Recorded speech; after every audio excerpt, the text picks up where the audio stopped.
Somebody could have died. Yo, what's going on? It's Someone That's Someone, and welcome back to today's report. Today's report was sent in by Q. When this happened, July 2019. The drugs used: an unknown 25x-NBOMe, caffeine, and nicotine, at a dose of 3 tabs. The route administration: sublingually. Gender: male. Weight: 150 pounds. Age: 19. Height: 5'11".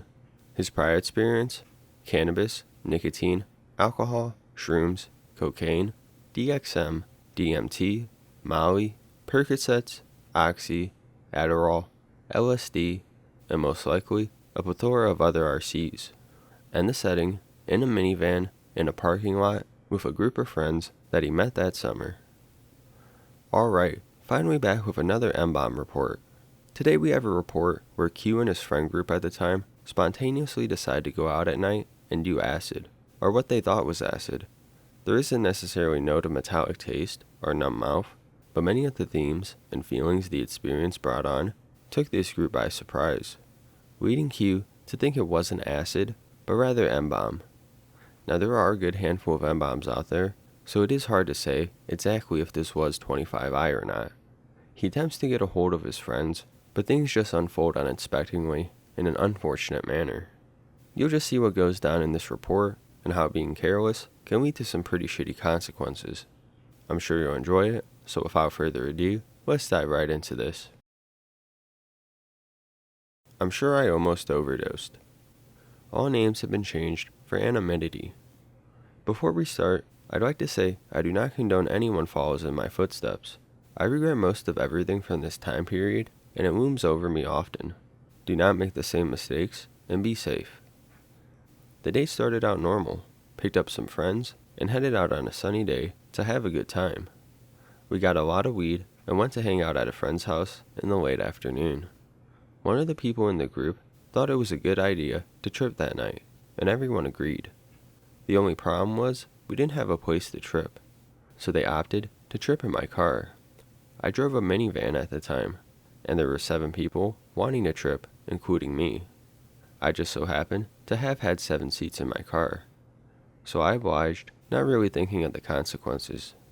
The plan was this: we would go grab the acid and find a good place to park up for the night. Simple, right? We did a lot of drugs that way: pick up, park up, and have fun for a couple hours.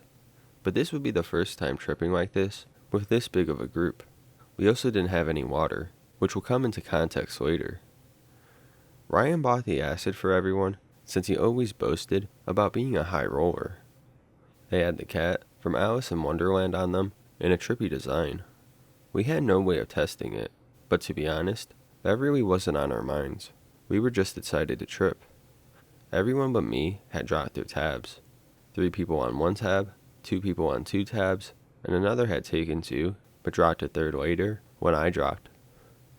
As they were waiting for the come up, I was still looking for a place to park up. Then someone said, "Why not the library?" Which seemed like a pretty good idea. It was out of the way and very dark. I had climbed it a couple times late at night and had never seen anyone drive by it. By the time we got there, it was about 1 a.m. I dropped my 3 tabs as soon as we got there, about 20 minutes after everyone else had dropped. 15 minutes later, and I couldn't stop laughing. It hit me super fast, and I felt as though I had somehow just synced my trip with everyone else's. Instead of come-up anxiety, it was all just giggly butterflies, and everything was just funny and great. I remember the first visuals I got were kind of like neon laser lights, kind of like a neon sign you would see in the window of a building, but instead of a neon glow, it was just a neon laser. They were an overlay on reality, and it didn't seem very acid-like, but I didn't think much of it at the time. My friend Tyler started looking like a fucked up clown at this point, mainly because of his hair. I hate clowns, but it wasn't scary, because I knew he was just having a good time, like I was. As we were coming up on the peak, I remember vividly a feeling I thought of as my brain twitching. Have you ever seen a pic of a brain made out of turning gears? Imagine something got stuck there, and they were twitching back and forth, trying to break free of whatever was stuck in between. Looking back on it, I'm pretty sure this was me feeling my brain bleeding. as it is a symptom of overdose on 25i. But I thought this was me just tripping too hard at the time. I'll never know for sure. I remember the visuals being very intense as well, not like your normal psychedelic visuals at all. Thinking about being able to see clear as day, but also seeing particles fall. I don't know how else to describe it. Ever have a piece of hair on your eye and watch it kind of fall? At around the same time, one of our friends, Taylor, had thrown up. I had assumed she was just really anxious due to it being her second time tripping and didn't think much of it. As the other girl in the group, Haley, tried to calm her down, Ryan started freaking out because he felt he was responsible for her not doing so great. So I took him to the middle of the parking lot and thought I might have a little fun. At the time, it seemed like a good idea. I told him to look at the moon. I told him to keep looking. Just keep looking, I repeated a few times over, and then I spun him around to Taylor and the vomit on the ground and said, "You completely forgot about that, didn't you?"